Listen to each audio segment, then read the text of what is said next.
Search कर रहे थे। डीसीपी वेस्ट जोन के साहब के आदेश के अनुसार हम 3 ACPs और 13 SIs, 9 ASIs जुमला मिला के 200 फोर्स, AR और सिविल फोर्स मिला के 200 फोर्स से पूरा टक्करवाड़ी में पूरा 243 हाउसेस को सर्च करें।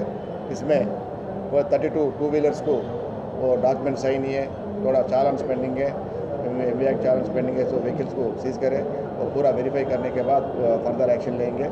7 सस्पेक्ट्स भी CDAT में क्रिमिनल से उन लोगों का कांटेक्ट है, उन लोगों को भी कस्टडी में ले लिए फर्दर एक्शन के लिए।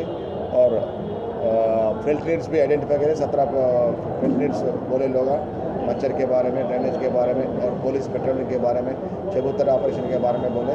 वो पूरा पुलिस के जितने फिल्ट्रेट्स हैं वो